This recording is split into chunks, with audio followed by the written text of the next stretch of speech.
Hello, everyone. Have you ever had a hand or a situation that you would think to yourself, did I play it right? What could I have done different? What would somebody else have done? Well, in this scenario, I like to play a game that's called What Would You Do? Hi, I'm Jeremy Harmon, recreational poker player and the author of the poker book, The Basics at Small Stakes No Limit Hold'em. And here's an interesting hand I would like to share with you dealing with pocket jacks. With pocket jacks, have a hard time figuring out how to play them, which way is best to play them. A lot of controversial ways to play them. It all depends on the type of table, if you're in position, out of position, so many variables. So I like to run this hand I had at Best Bet, Jacksonville, Florida, on a live stream, and just comment below and let me know what would you think, and let's play the footage with the commentators, and then like always I'll go back and give my analysis, and then at the end please comment and let me know what you think about it, or if you would have played it different, or even how would you have played it. Wow. Last three hands. Wow. Vic, you sicko. Yeah, Listen, this we this usually was say that this for was silence, I was gonna say okay? this is not a commentator's curse. This was Yeah, a chat that curse was definitely a from chat curse. one Vic in the YouTube chat. We already felt bad that he was kicked. He was down in the dumps, okay? We were just like, no more pain for Morris. And there it goes. Way to go, Caleb. Let's Way to go, Caleb! Let's go, Yeah, Caleb. yeah. And that'll turn his night around because I'm pretty sure he's back to Unstuckville, right? Yeah, I He would has say to it's be. pretty close. I kind of, if you don't mind, I would like to see the stats after this. Yeah. We'll definitely show the stats at the end of the night here. Heck yeah. What a wild freaking hand. Morris going to go ahead and go all in here. All you can eat, baby. Ace 5.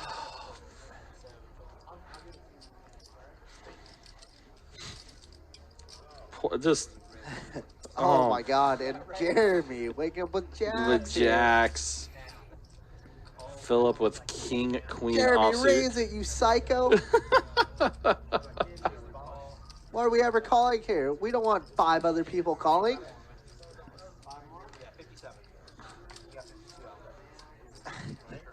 He used to live there. Not no more. Jeremy, raise it. I'm upset now. I felt the triggerness. I felt you being triggered by that. Look at this. Now we're going to get smoked by 6-7.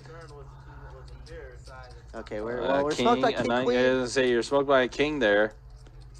We make it 160. Anthony's a little crazy. He might come along, but I don't think he comes along.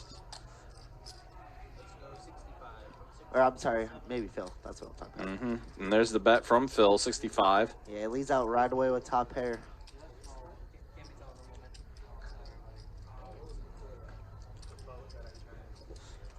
You might have to give him some coaching after this, Keva.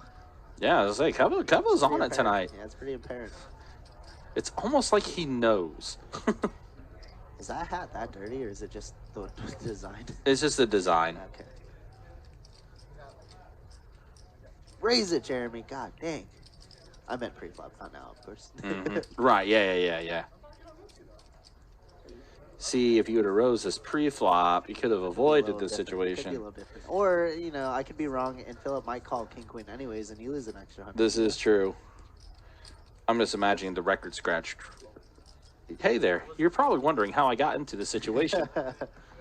Nice fold out of Jeremy, unless a Jack or Queen hits. But King Queen is good. Yeah, I feel that. You're on the rail, huh? Yeah, it was like Kevin's just hanging out there. I saw your hat. Oh wait, you don't wear your hat. I No, saw your Kevin. basketball.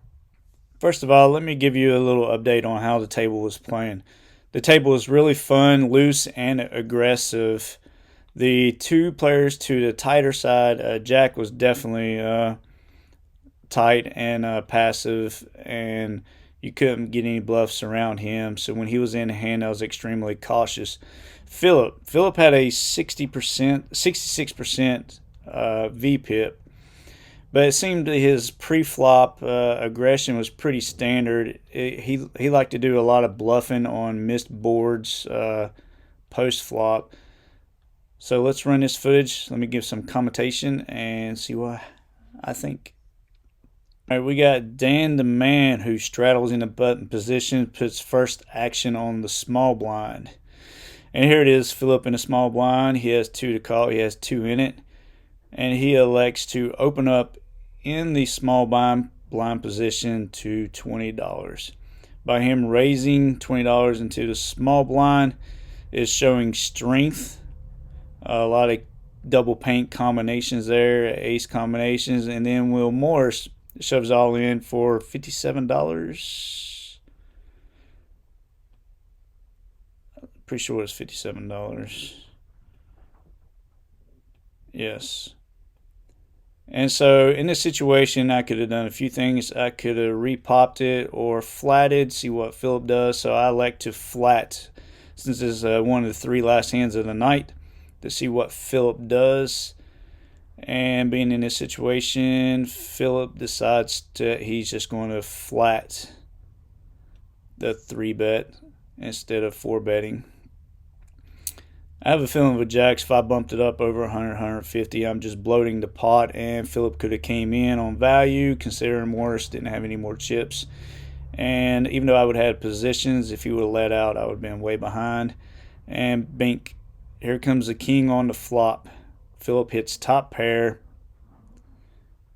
And first act, he goes and bets pretty strong, considering he opened to 20 and flatted to 57. He went and made it 65.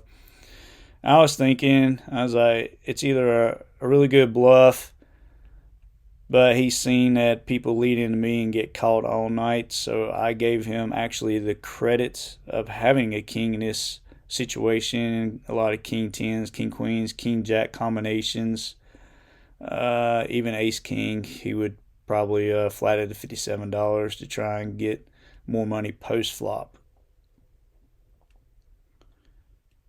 And after thinking about it for a few minutes, I was like, most likely he does have some type of king X here. Do I want to commit near the end of the night on an aggression, or just go ahead and lay it down? So after tanking, I showed my jacks and decided to lay it down, which ended up being the right play against Philip, who has only gotten out of line deep into post-flop. So between his pre-flop action and his flop action, I decided to just lay it down in that situation. So being a very aggressive table, Philip being standard pre-flop, I decided to just flat the 3 bets. And depending on what flop came, if the flop was anything less than a jacks, then I definitely know I was good in that position most of the time, and could have hoped Philip would have let out and hooked himself into put more money into the pot. So that's why I chose to just flat cold call there instead of being an aggressive 4-better. If I did, I'm pretty sure Philip, unless I went all in, which is hugely oversizing the pot, that he would have stayed any up to $150. I'm sure he would have stayed. I don't know if all in, but I didn't want to go way huge over the pot. I just prefer to get post-flop action in and see what happens, and see if I can get more money in post-flop against him. And if those overcards that came out, then I know I could get away from it a lot easier. So I hope you like this video. Please hit the like and subscribe button. And in the comment section, let me know what you think about the hand. How would you have played it? Would you have been a more aggressive pre-flop? Would you have done the same thing pre-flop?